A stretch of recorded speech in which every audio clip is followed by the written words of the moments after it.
Tomb Kings. Tomb Kings are an interesting campaign. You don't really use economy for your armies. You have army limits. Like, technologies will give you more armies you can resurrect. And units besides skeleton spearmen and skeleton warriors are limited by the buildings you've built. So as your empire gets bigger, so do your armies. It's an interesting campaign. It is a little bit of a slow start. It's a slow build into the late game, and then late game you kind of have a bit of a Egyptian power fantasy, so that's fun, I suppose.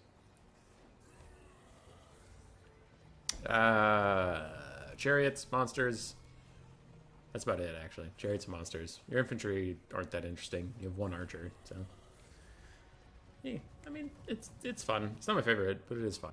Tomb Kings are an undead faction. There's a lot of healing in their roster, and all their units are pseudo-unbreakable. They have the undead passive, which means that they will crumble if their leadership gets below 0, doing constant damage to them, but they won't actually run away. And they do have a passive Realm of Souls, where you just, for dying, you get healing. Yay! The more units that die, the more healing your whole army gets up to a cap, and then you get new Shop D7. Cool. Tomb Kings in general, their lord options aren't great. Ark in the Black has always been great for them. He's a squishy caster lord, but he's pretty cheap and he has a lot of really nice items and abilities. Katep is fine. He's a caster lord of the lore of Nakara. It resets your enemy's cooldowns. Cetra is a duelist lord on a big monster, and Kalita is a duelist lord mostly on foot. But Kalita's not usually ideal. Meta could change, though. You never know. Tomb King's lords aren't particularly great in most cases. They're usually support characters. Their heroes also aren't that great. Also support characters. The one you see most commonly is the Necrotect for healing big constructs. Can't heal anything else. Their infantry is getting better. They've recently got a bunch of buffs. I don't know if they'll revert those, but their Tomb King's infantry have gotten some pretty big changes coming to Warhammer 3. Kepler Guard and Hekar Warriors got buffs. Tomb Guard are tanky as always. And Skeleton Warriors and Spearmen still kind of just suck and die, but that is their job, and they're cheap. Missile Infantry, you have Archers or the ROR Archers that have Armor Sundering. That is it. They're okay. They're as okay as Archers in general are. They aren't super great. Cavalry for the Tomb Kings have some light 400 cav, that is fine. They have some 650 cav, that is some of the best mid-tier cav in the game. Now, it'll still perform like a 650 cav, but a lot of mid-tier cav are struggling right now, so Nakar Horsemen stand out as actually being good for their price. And the Skeleton Chariots for 800 gold are incredible because they have 12 models, so they roll through infantry and do a lot of damage if you can micro them properly. Skirmish Cab, you have just one Skeleton Archer and a Chariot that fires some arrows but isn't very good at it. It's mostly just a Skeleton Horse Archer.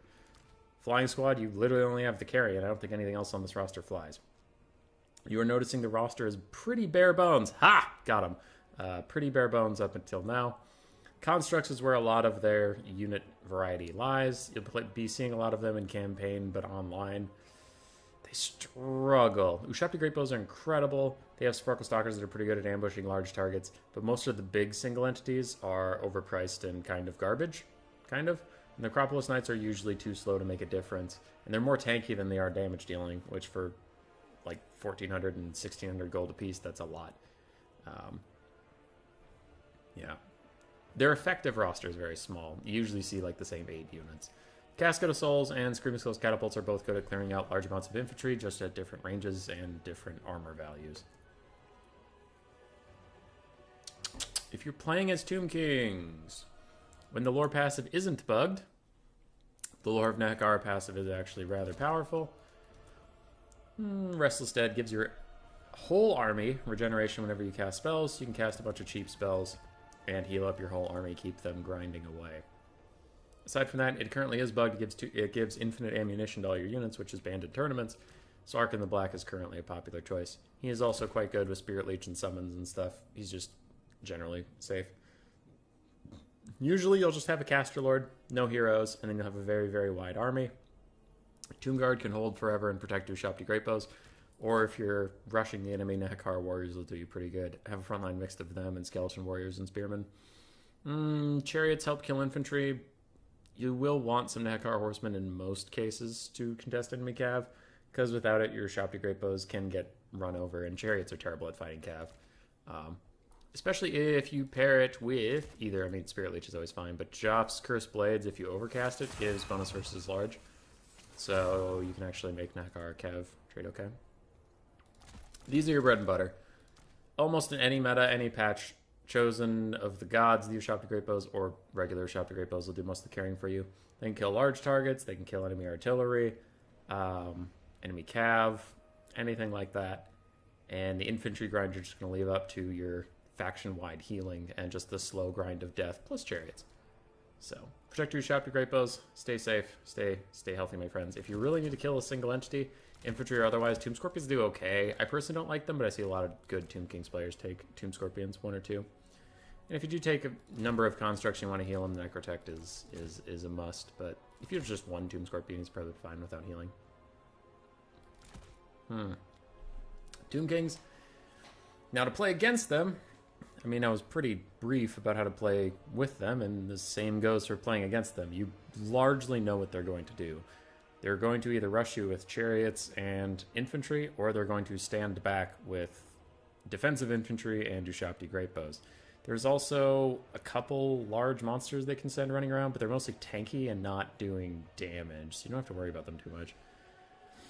If you have good artillery, good single target artillery like Empire Cannons or the Kislevite Little Grom, those will deal with the Ushopti Great Bows excellently. Heavy Cav is tough for the Tomb Kings to deal with. You didn't see any armor-piercing options for their cavalry, and the only armor-piercing monstrous Cav they have is slower than you, so you could just run around it. So Heavy Cav and Cannons can do quite well against the Tomb Kings. Infantry grind is tough to win with them. It's slow.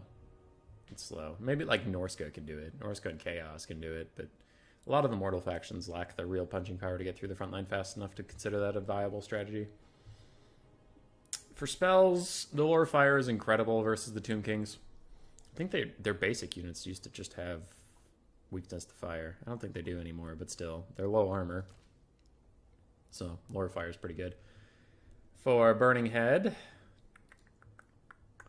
other than that, mass infantry clearing spells are good against the Tomb Kings. Lord Sniping with like Spirit Leech and stuff works on Ark and Kotep, but if you get Cetron as Big Sphinx, which is a very common pick, Spirit Leech ain't gonna do very much. I mean, it's not bad, but still, meh. Probably want to focus on an infantry clearing lore like Heavens or Metal or... Why am I forgetting that one? God dang it. Shadows, that's it. Pendulum and Pit of Shades, that one. Or you could go Lore of Life. Dwellers Below could help you win a Cav fight, and you could heal up your own Heavy Cav. It depends on what you're trying to do here. But, yeah. If you're Cathay, Missile Mirror could be kind of funny. Throw it on a Ushopti Great Bow. Never tried that. Anyway, that's Tomb Kings. Take out the Ushopti Great Bow, win the game. Roar! Subscribe, yes, yes.